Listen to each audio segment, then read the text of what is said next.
대통령 비상계엄으로도 막을 수 없는 무소불위의 제왕적 의회 권력입니다. 북한의 지령을 받아 정권 퇴진운동을 벌인 혐의로 재판 중인 민노총과 연대하여 거리 정치를 일삼고 사회 불안을 조성하고 있습니다. 안녕하십니까. 국민의힘 나경원 의원입니다. 이제 헌재 선고를 이틀 앞두고 있습니다. 마지막으로 헌법재판소에 호소하는 말씀을 올리도록 하겠습니다. 이틀 후 대통령 탄핵 심판에 대한 헌법재판소의 결정이 내려집니다. 온 국민의 눈과 귀가 헌재로 향하고 있습니다. 저 역시 판사 출신으로서 또 대한민국의 국회의원으로서 역사의 분수령이 될 이 순간을 무거운 마음으로 지켜보고 있습니다. 이 시점에서 몇 가지 중요한 말씀을 드리고자 합니다. 헌법재판은 단순한 법적 판단이 아니라 정치와 법의 교차점입니다. 헌재 결정문의 중대성 부분이 바로 이 지점을 다루게 합니다. 헌법 제65조는 직무 수행 중 헌법이나 법률을 중대하게 위반한 때라는 표현을 사용하고 있습니다. 여기서 중대성이라고 함은 단순한 법리적 판단을 넘어 국가 존립과 헌정 질서에 미치는 영향을 포괄적으로 고려하는 개념입니다. 헌재는 2017년 박근혜 전 대통령 탄핵 심판에서도 대통령을 탄핵하기 위해서는 대통령의 법 위배 행위가 헌법 질서에 미치는 부정적 영향과 해악이 중대하여 대통령을 파면함으로써 얻는 헌법 수호의 이익이 대통령 파면에 따르는 국가적 손실을 압도할 정도로 커야 한다라는 원칙을 제시한 바 있습니다.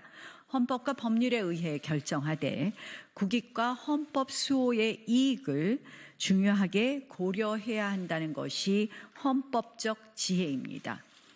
작금의 탄핵 사태 어디에서부터 시작되었습니까? 표면적으로는 거대 야당인 민주당이 입법 권력을 남용하여 밀어붙인 의회 폭거가 직접적인 원인의 시작입니다. 민주당은 정권 찬탈의 야욕에 눈이 멀어 헌법과 법률이 정한 절차와 견제 장치를 무시하고 일당 독재적 발상으로 의회 민주주의의 근간을 흔들었습니다. 삼권분립이라는 헌법 정신에 대한 정면 도전입니다. 작금의 사태를 초래한 것은 결국 의회 민주주의를 짓밟고 의회 권력을 오남용한 것이 주 원인이지만 그보다 근본적으로는 87년 헌법이 제왕적 의회, 제왕적 대통령 시스템의 충돌입니다. 그중 가장 심각한 것은 대통령 비상계엄으로도 막을 수 없는 무소불위의 제왕적 의회 권력입니다. 견제와 균형으로 민생과 국정을 안정적으로 운영해야 할 정치권이 자신들의 정치적 이익을 위해서 폭주하며 극단의 분열과 불균형으로 국익과 역사에 큰 상처를 남기고 있는 것입니다. 만약 민주당의 의도대로 헌법재판소가 이 입법 폭주, 의회 독재에 면죄부를 준다면 대한민국은 어떻게 되겠습니까? 의회 독점을 넘어서 위헌적 입법까지 서슴지 않는 민주당이 행정부의 통치권마저 사실상 무력화시킨다면 우리 사회는 걷잡을 수 없는 좌편향 급진주의로 빠져들고 말 것입니다. 그들은 이미 헌법재판소로부터 위헌정당 해산 판결을 받은 통진당의 후신 진보당에게 국회 입성의 길을 열어주었습니다. 북한의 지령을 받아 정권 퇴진운동을 벌인 혐의로 재판 중인 민노총과 연대하여 거리 정치를 일삼고 사회 불안을 조성하고 있습니다. 기본 시리즈와 같은 급진적 현금 살포 정책으로 국민을 편가르고 국가 재정을 파탄내려 하며 국민을 국가에 예속시키려고 합니다. 굳건한 한미일 자유주의 연대를 폄훼하고 북중러 권위주의 축에 경도된 듯한 외교 노선을 강요하며 국가 안보의 근간만저 흔들고 있습니다. 이러한 민주당의 행태를 볼 때 이번 탄핵 소추는 단순한 정책적 견해나 또는 정치적 공방을 넘어선 대한민국의 정체성과 미래를 뒤흔드는 시도입니다. 만약 헌법재판소가 사실상 내란 선동에 가까운 야당의 때법식 탄핵을 인용한다면 이는 앞으로 어떤 정부든 다수 야당의 정치적 공세에 의해 언제든 국정 운영이 마비될 수 있다는 끔찍한 선례를 남기게 되는 것입니다. 이는 법치주의가 아니라 때법주의의 승리이며 헌법 질서의 붕괴를 의미합니다. 과연 이런 나라에서 국가 경쟁력과 미래 성장 동력을 기대할 수 있겠습니까?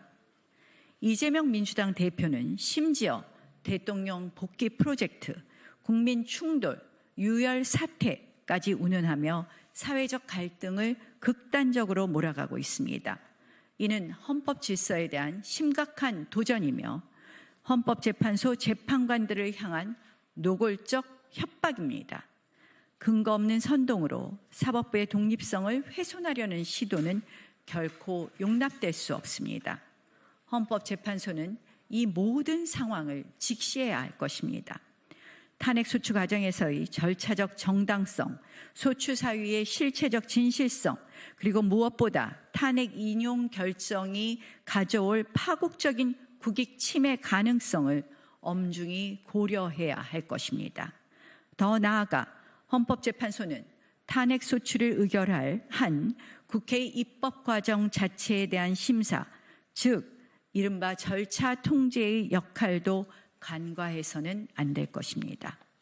단순히 소추 사유의 당부만을 판단할 것이 아니라 소추에 이르게 된 절차적 과정에 심각한 헌법적 흠결은 없는지, 권력 분립의 원칙을 침해하는 입법권의 남용은 아니었는지까지 면밀히 살펴볼 헌법적 책무가 있습니다. 존경하는 헌법재판소 재판관 여러분, 오직 헌법과 법률 그리고 양심에 따라 판단해 주십시오. 그러나 그 양심은 대한민국의 미래와 국익을 위한 뜨거운 책임감에 기반해야 합니다. 역사의 수호자로서의 결단을 촉구합니다. 단기적인 정치적 파장을 넘어 대한민국 헌정사에 길이 남을 정의롭고 현명한 판결을 해 주실 것을 촉구합니다. 간곡히 호소합니다. 입법 폭주가 자유 대한민국 전체를 집어삼키려 하는 이 위기 앞에서 헌법재판소가 대한민국 법치주의의 최후의 보루임을 보여주십시오. 감사합니다.